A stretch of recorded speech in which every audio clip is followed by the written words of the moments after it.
Top quality और consistent performance के लिए सिर्फ सिल्वर पंप नाम याद रखना।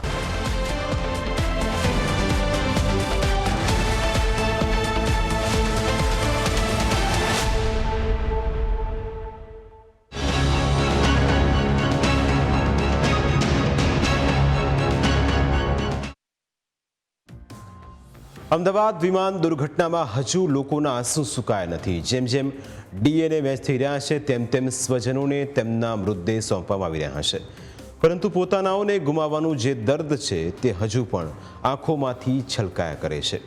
ક્યાંક પોતાની દીકરીને ગુમાવનારા પિતાની આંખો છલકાઈ રહી છે, તો ક્યાંક પિતાની ગુમાવનારી દીકરીઓનું દર્દ છલકાઈ રહ્યું છે।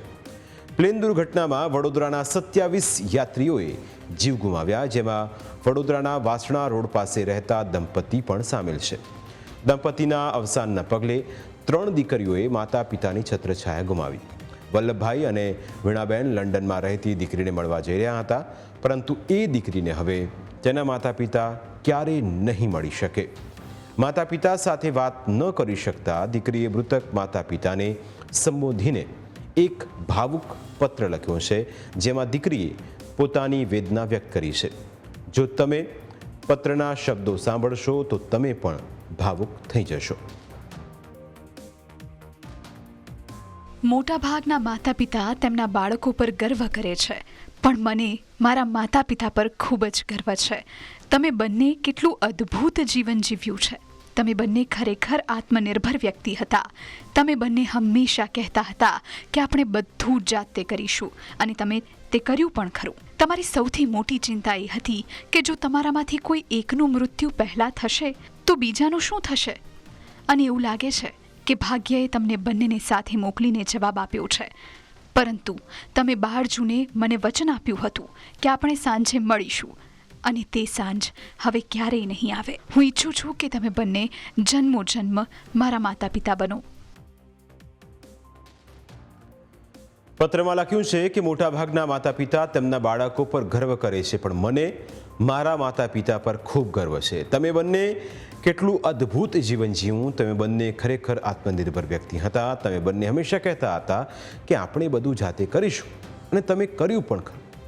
તમારી સૌથી મોટી ચિંતા એ હતી કે જો તમારામાંથી કોઈ એક મૃત્યુ થશે તો બીજાનું શું થશે। આ તમામ શબ્દો એ દીકરીના હતા, જેણે પોતાની વ્યથા પોતાના માતા પિતા માટે વ્યક્ત કરી હતી। અને આ જ રીતે જે રીતે આખી ઘટના સામે આવી અને એક સાથે અનેક પરિવારો આજે વેરવિખેર થઈ ગયા। આ પત્રના એક એક શબ્દો એ દીકરીના માતા પિતા પ્રત્યેનો પ્રેમ હતો। એક દીકરીના આ શબ્દો સંવેદનાથી ભરેલા છે, કારણ કે ઘટના ઘટી તેના 2 દિવસ બાદ દીકરી પોતાના પિતા સાથે ફાધર્સ ડે ઉજવવાની હતી, પરંતુ હવે 3 દીકરીઓ પોતાના માતા પિતા યાદ કરીને રડી રહી છે। તેમની આંખોની આ ઉદાસી કહી આપે છે કે માતા પિતા વિના હવે તેમનું જીવન કેટલું નીરસ બની ગયું છે। ત્યારે એ દીકરીના શબ્દો પણ સાંભળો, જે પોતાના પિતાની યાદમાં આંસુ સારી રહી છે। કારણ કે મને મારા મમ્મી પપ્પા પર બહુ જ ગર્વ છે।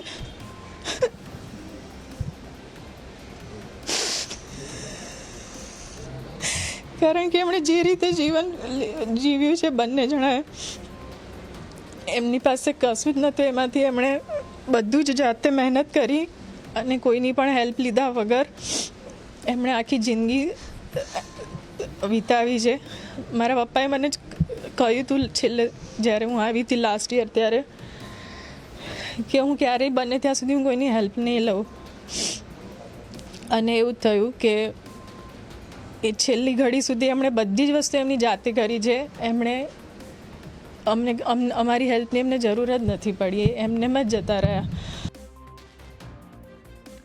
વીણાબેન અને વલ્લભભાઈ ઈચ્છતા હતા કે તેમને બંનેને સાથે મોત મળે। તેમની ઈચ્છા પ્રમાણે છેલ્લા શ્વાસ સુધી તેઓ સાથે જીવ્યા અને સાથે મર્યા, પરંતુ માતા પિતા વિના જીવવું કેટલું મુશ્કેલ થઈ જાય તે અત્યારે આ દીકરીઓને અને વિમાન દુર્ઘટનામાં સ્વજનોને ગુમાવનારાઓની વધારે કોણ સમજી શકે।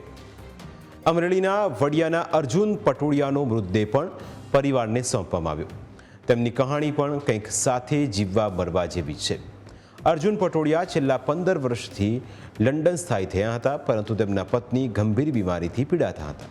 અચાનક તેમનું અવસાન થતાં તેઓ વતનમાં આવ્યા હતા અને વતનમાં મૃતક પત્નીની અંતિમ વિધિ તેમજ અસ્થિ વિસર્જન સહિતની વિધિ પૂર્ણ કરીને તેઓ લંડન પરત જઈ રહ્યા હતા. આ દરમિયાન વિમાન દુર્ઘટનામાં તેમણે પણ પોતાનો જીવ ગુમાવ્યો.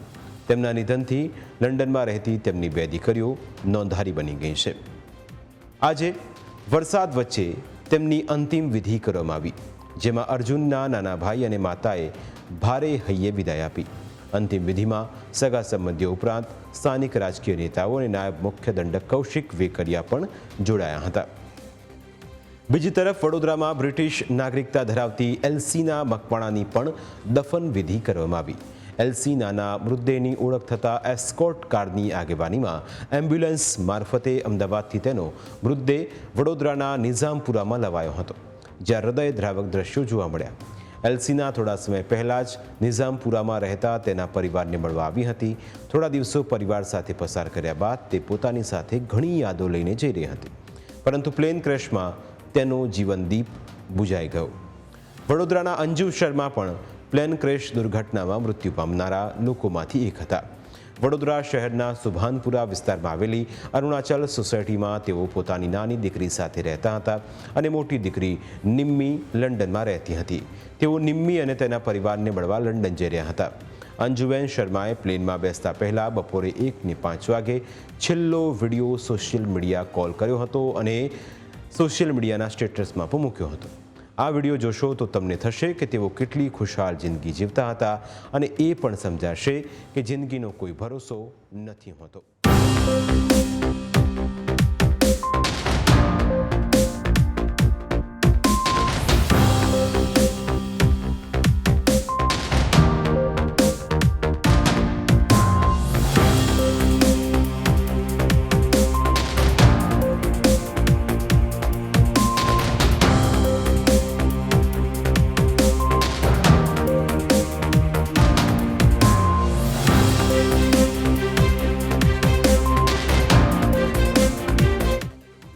પોતાના સ્ટેટસમાં વિડીયો મૂક્યાના ગણતરીની મિનિટોમાં જ તેમના ગીતના શબ્દો પણ જાણે સાચા પુરવાર થયા.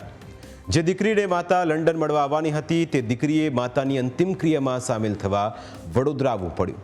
દીકરીઓ અંતિમ યાત્રા દરમિયાન માતાના પાર્થિવ દેહને કાંધ આપી. તેમની અંતિમ યાત્રામાં ધારાસભ્ય કેયુર રોકડિયા, કોર્પોરેટર્સ સહિત રાજકીય અગ્રણીઓ જોડાયા હતા. વિમાન દુર્ઘટનામાં અનેક પરિવારો વિખેરાઈ ગયા છે. અનેક લોકોના સપના ચકનાચૂર થઈ ગયા છે. મૃતકોના પરિવારજનોને જિંદગી હવે જીવવા જેવી લાગતી નથી. વિમાન દુર્ઘટનાએ બધું જ જાણે છીનવી લીધું છે. હવે બચ્યા છે તો ફક્ત એ આંસુ. પ્રાઇમ 9માં સમય થયો છે વધુ એક બ્રેકનો. બ્રેક બાદ વાત કરીશું કે આખરે અમદાવાદમાં પ્લેન ક્રેશની ઘટના થઈ, પણ સુરતવાસીઓને કેમ તેનો ડર લાગી રહ્યો છે.